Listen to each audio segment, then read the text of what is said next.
তো গাইস প্রথমে এই টিকটক ভিডিওটি দেখো, তারপরে এই ভিডিওর ফানি কমেন্ট পড়া হবে। Let's go. যিনি মডেল কিংবা যিনি অ্যাক্ট্রেস, যার কোনো কাজ নাই, কোনো মডেলিং নাই, কোনো সিনেমা নাই, নাটক নাই, ওটিটি নাই, তাহলে তার আয়ের উৎস কি? আজকাল খাট কাঁপানো চামড়ার ব্যবসায়ী হলে সেই মডেল। উনি একজন গ্লোবাল চামড়ার ব্যবসায়ী। নিঃসন্দেহে তুই ঠিক কথা বলেছিস। বেড কাঁপানো বিজনেস, বিগ বিজনেস ভাই। প্রশ্নটা মানুষ করবে না, ফাও ফাও খালি অ্যাওয়ার্ড অনুষ্ঠানে আসবে। আবাসিক হোটেল থাকলে আর কি লাগে? ঠিক বলেছো। একে নাটক বা সিনেমায় কোনোদিন দেখি নাই। অ্যাওয়ার্ড গুলা কে দেয়, কেন দেয়, এই প্রশ্নটা করেন না কেন?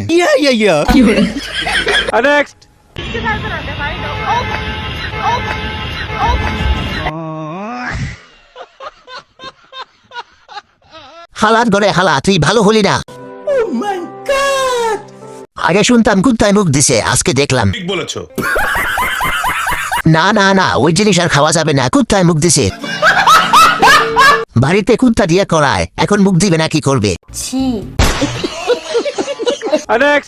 বেশি মেকআপ করলে তো একটা মানে আলগি একটা কেমন যেন লাগে, বোঝাই যায় যে এটা কি আরেকটা মাস্ক লাগিয়ে এসছে মুখে।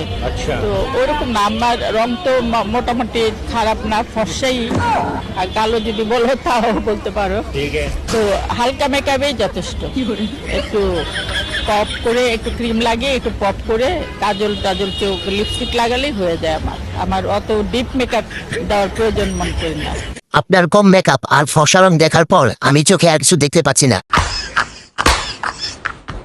তোমাকে মেকআপ ছাড়া অনেক সুন্দর লাগছে আপু।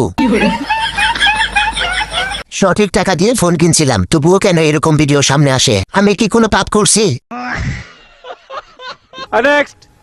আগে আমি গরিব ছিলাম, তারপর ইংলিশ শিখলাম, নাও আই এম পুর।